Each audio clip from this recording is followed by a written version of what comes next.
வணக்கம், நான் உங்கள் பெங்களூர் தமிழன். நம்ம இன்னைக்கு இந்த ஸ்ட்ராபெரியை வச்சு ஸ்ட்ராபெரி பனக்கொட்டை செய்ய போகிறோம். ஆமாங்க, சாப்பிட்றதுக்கு செம்மையாக இருக்கும். இந்த சம்மருக்கு செஞ்சு கொடுங்க, குழந்தைங்கலேருந்து பெரியவங்க வரைக்கும் விரும்பி சாப்பிடுவாங்க.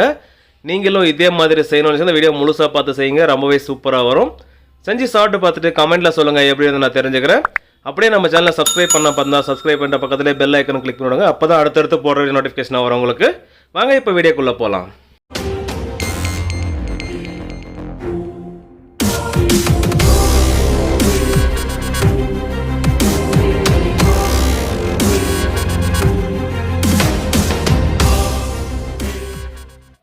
நம்ம இன்றைக்கி ஸ்ட்ராபெரி பனக்கொட்டா செய்ய போகிறோம். அதுக்காக 1/2 கிலோ ஸ்ட்ராபெரி வாங்கி வச்சுருக்கோம். அதை இப்போ சுத்தமாக க்ளீன் பண்ணி எடுக்க போகிறோம். அது எப்படி க்ளீன் பண்ணுறதுன்னா, இந்த காம்பெல்லாம் இருக்குல்ல, அதாவது தொட்டு இதெல்லாம் க்ளீன் பண்ணி எடுத்துடலாங்க. இந்த மாதிரி முழுசாக எடுத்ததுக்கப்புறம் அதை வாஷ் பண்ணிக்கலாம். நம்ம சேனலில் இதுக்கு முன்னே மேங்கோ பனக்கொட்டா செஞ்சுருக்கோம், கோகோனட் பனக்கொட்டா செஞ்சு வீடியோஸ் போட்டிருக்கோம். இன்றைக்கி வந்து ஸ்ட்ராபெரி பனக்கொட்டா செய்கிறோம். அந்த வீடியோஸோட லிங்க்கும் எண்டு ஸ்க்ரீன்லேயும் டிஸ்கிரிப்ஷன்லேயும் கொடுக்குறேன், செக் பண்ணி பாருங்கள்.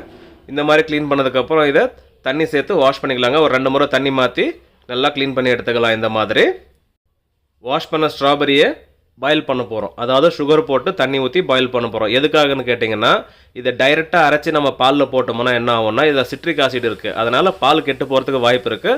ஸோ அதனால் இந்த மாதிரி பாயில் பண்ணி செய்ய போகிறோம்.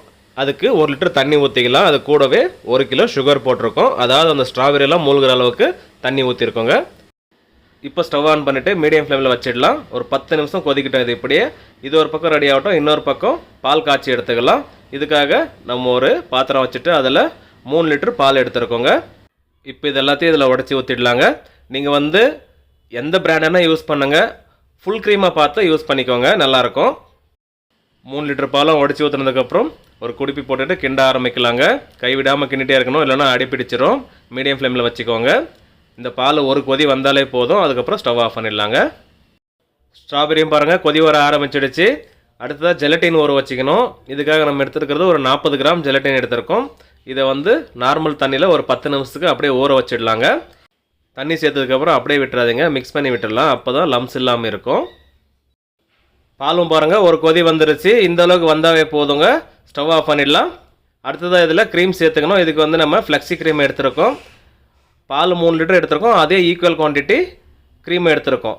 1 லிட்டர் ஊற்றிருக்கோம். அடுத்ததாக 2வது லிட்டர் சேர்த்துக்கலாங்க.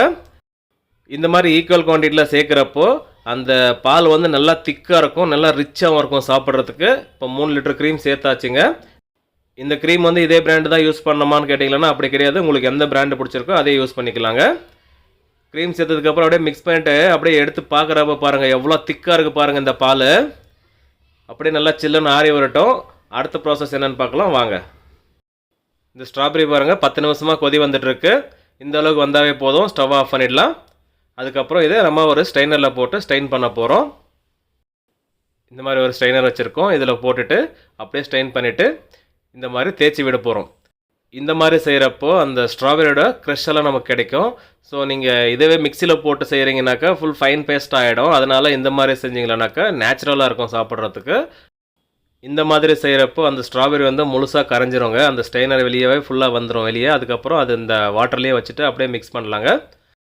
இந்த அளவுக்கு வந்ததுக்கப்புறம் இது ரெடி ஆகிடுச்சுங்க. இது அப்படியே நீங்கள் நல்லா ஆறுனதுக்கப்புறம் ஃப்ரிட்ஜில் வச்சுட்டு தேவையான அளவு தண்ணி சேர்த்து குடிச்சிங்களன்னா நேச்சுரலான ஸ்ட்ராபெரி ஜூஸ் ரெடிங்க.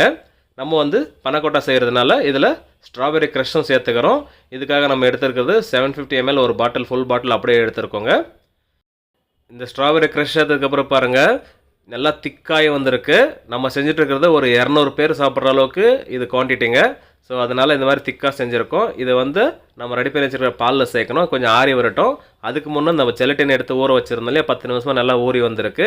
இப்போ இதை டபுள் பாயிலிங் மெத்தடில் மெல்ட் பண்ண போகிறோம். அது எப்படின்னா, இந்த மாதிரி தண்ணி ஊற்றிட்டு சூடேறப்போ அது மேலே இதை வச்சுட்டு இது அப்படியே நல்லா மிக்ஸ் பண்ணி விடலாம். ஒரு ஸ்பூன் வச்சுட்டு இது அப்படியே விட்டிங்களான்னா அது அப்படியே கெட்டியாக கல் மாதிரி ஆகிடும். ஸோ அதனால் மிக்ஸ் பண்ணி விட்டுட்டே இருக்கலாம். இந்த ஜெலட்டினை ஒரு 3லேருந்து 4 நிமிஷம் கைவிடாமல் மிக்ஸ் பண்ணிகிட்டே இருக்கலாங்க. நம்ம ரெடி பண்ண பாலும் ஓரளவுக்கு ஆறி வந்திருக்கு. அதை வேறு பாத்திரத்தில் மாற்றிக்கலாம். அடுத்ததாக நம்ம ரெடி பண்ணி வச்சுருக்கிற ஸ்ட்ராபெரி க்ரஷ்ஷாக ரெடியாக இருக்குது. அதையும் இதில் சேர்த்துக்கலாம்.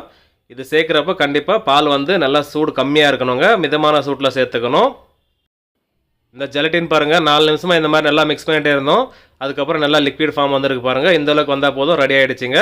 இப்போ அந்த ஸ்ட்ராபெரியும் மில்க்கும் சேர்த்துருக்கோம் இல்லையா, அதை நல்லா மிக்ஸ் பண்ணி விட்டுடலாம். இந்த மாதிரி உங்களுக்கு சுகர் லெவல் பார்த்து சேர்த்துக்கோங்க. நம்ம ஆல்ரெடி 1 கிலோ சுகர் போட்டிருந்தோம். இது வந்து சுகர் கொஞ்சம் கம்மியாக இருக்குது. ஸோ அதனால் நம்ம வந்து சுகர் பவுடராக மேக் பண்ணி இதில் சேர்த்துட்டோம். முன்னே 1 கிலோ சுகர் போட்டிருந்தோம். இப்போ 1/2 கிலோ சுகரை பவுடராக பண்ணி போட்டிருக்கோங்க. நீங்கள் டேஸ்ட்டு பார்த்து தேவைக்கேற்ப சேர்த்துக்கோங்க. அடுத்ததாக ஜெலட்டின் சேர்த்துக்கலாங்க. உங்கள்கிட்ட ஜெலட்டின் இல்லைனாக்கா அகர் அகர் கூட சேர்த்துக்கோங்க. அதுவும் இதே மாதிரி தான் நல்லா திக்காகி வருங்க. இந்த மாதிரி ஜெலட்டின் சேர்த்ததுக்கப்புறம் அப்படியே மிக்ஸ் பண்ணி விட்டுடலாங்க. இது ஆற ஆற நல்லா திக்காகி வந்துடும். அதுக்கு முன்னே நீங்கள் எந்த பவுலில் போட்டு ஸ்டோர் பண்ண போகிறீங்களோ, அதாவது ஃப்ரீசரில் வச்சு சாப்பிட போகிறீங்களோ அந்த மாதிரி பவுலில் நீங்கள் செட் பண்ணிக்கோங்க போட்டு. நம்ம வந்து இதை பேப்பர் கப்பில் ஃபில் பண்ண போகிறோம். எதனாலன்னா இது வந்து கம்பெனிக்கு போகுது, 200 பேருக்கு சாப்பாடு. ஸோ அதனால் இந்த மாதிரி ஃபில் பண்ணி கொடுத்தோம்னா அவங்க எல்லோரும் தனித்தனியாக எடுத்துக்குவாங்க. அதனால தாங்க இந்த மாதிரி செய்கிறோம். இதுக்கப்புறம் இதை ஒரு 2லேருந்து 3 மணி நேரம் டீப் ஃப்ரிட்ஜில் வச்சுட்டு எடுத்து சாப்பிட வேண்டியது தாங்க. அருமையான பனக்கோட்டா ரெடி ஆகிடுச்சிங்க. நீங்களும் இதே மாதிரி இந்த சம்மரில் செஞ்சு சாப்பிடுங்க, செம்மையாக இருக்கும். செஞ்சு சாப்பிட்டு பார்த்துட்டு கமெண்ட்டில் சொல்லுங்கள் எப்படின்னு நான் தெரிஞ்சுக்கிறேன். அப்படியே இந்த video friends and family member கூட ஷேர் பண்ணிட்டு சப்போர்ட் பண்ணிட்டு வாங்க. நீங்களும் சப்ஸ்கிரைப் பண்ணாமல் பார்த்தா சப்ஸ்கிரைப் பண்ணிட்டு பக்கத்துலேயே பெல் ஐக்கனும் கிளிக் பண்ணிவிட்டு ஆல் என்ற பட்டனை கிளிக் பண்ணிவிடுங்க. அப்போ தான் அடுத்தடுத்து போடுற வீடியோ நோட்டிஃபிகேஷன் வரும் உங்களுக்கு. மேலும் மேலும் சப்போர்ட் பண்ணிட்டு வாங்க. மீண்டும் அடுத்த வீடியோவில் சந்திப்போம். பாய்.